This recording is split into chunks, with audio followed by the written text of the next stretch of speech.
Have you got your Che Guevara t-shirt yet? I've got mine here. Isn't it cool?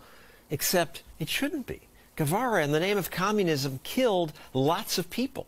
He said, we must eliminate all newspapers. We cannot make a revolution with a free press. Aren't we Americans supposed to favor a free press? 3 years later, after Guevara helped Castro take power, he said, we executed many people by firing squad without knowing if they are fully guilty. He killed people without knowing if they were guilty. And anyway, guilty of what? Believing in capitalism? Owning a farm? It said that Che and his gangs killed thousands of people. And yet, if you go to an American teachers union protest, you see people wearing shirts like this. Who's on your shirt? Che.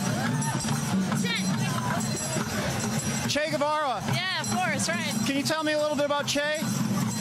I know he's a revolutionary who fought for labor rights, and that's why I have him on right now. He's a good role model for all of us in terms of, like, standing for the people.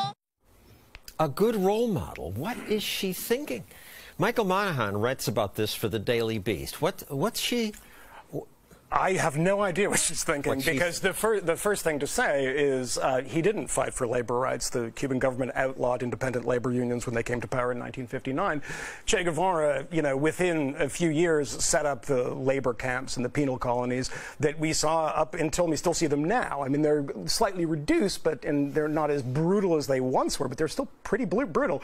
And, Guevara was essentially the executioner that pulled people that were considered counter-revolutionaries and had them shot. So why is he on all these T-shirts? It's an amazing thing. We have a picture of this famous model, Giselle Bundchen. She's wearing Che swimwear here. Mrs. Tom Brady. Yeah, and I suspect they probably have a lot of money that would be expropriated by Che Guevara if he had the chance.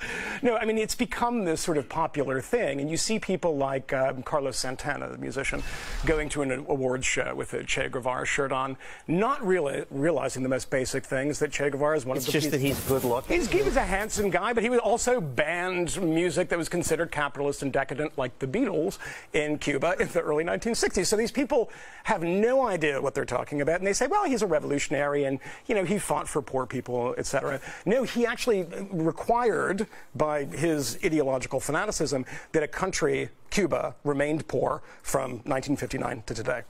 If you go on Twitter, talk about Cuba, people talk about, oh, they're all literate. Sure. Yeah. Two things you always hear is literacy and healthcare. The first thing is, the literacy rate, which is supposedly 99%, those numbers we get from the Cuban government, by the way, and they're not a very trustworthy source. Second of all, what is the point of full literacy if you're not allowed to read what you want? If you have to read the turgid speeches of Fidel and Raul Castro, and, that's what your literacy gets you, if you want to go to a library in central Havana and get a copy of 1984, good luck. In 1959, when the Cuban communists took over, they overthrew a brutal and vicious dictatorship of the Batista regime. That said, the starting point in Cuba, literacy 70, 80% already, was fairly high, and they didn't have too far to go, but this is always what is said. Who cares about lack of a free press? They have health care, and they have literacy. There's this hugely popular travel guide, Lonely Planet. Yes. Cuba retains a refreshing, preserved quality. It's a space that serves as a beacon for the future. Universal education, health care, and housing are rights people the world over want. A beacon for the future. It's a museum of the past is what it is, not a beacon for the future. The reason there are cute old cars there is because the country is bankrupt. Internet access, is that quaint that there's no internet? We're not polluted by Twitter and all this stuff. Yet, no, they don't have access to the government controls it. Communism is popular in Hollywood. You've got in Peru, Cameron Diaz carried a bag with a Mao slogan on it. Yeah.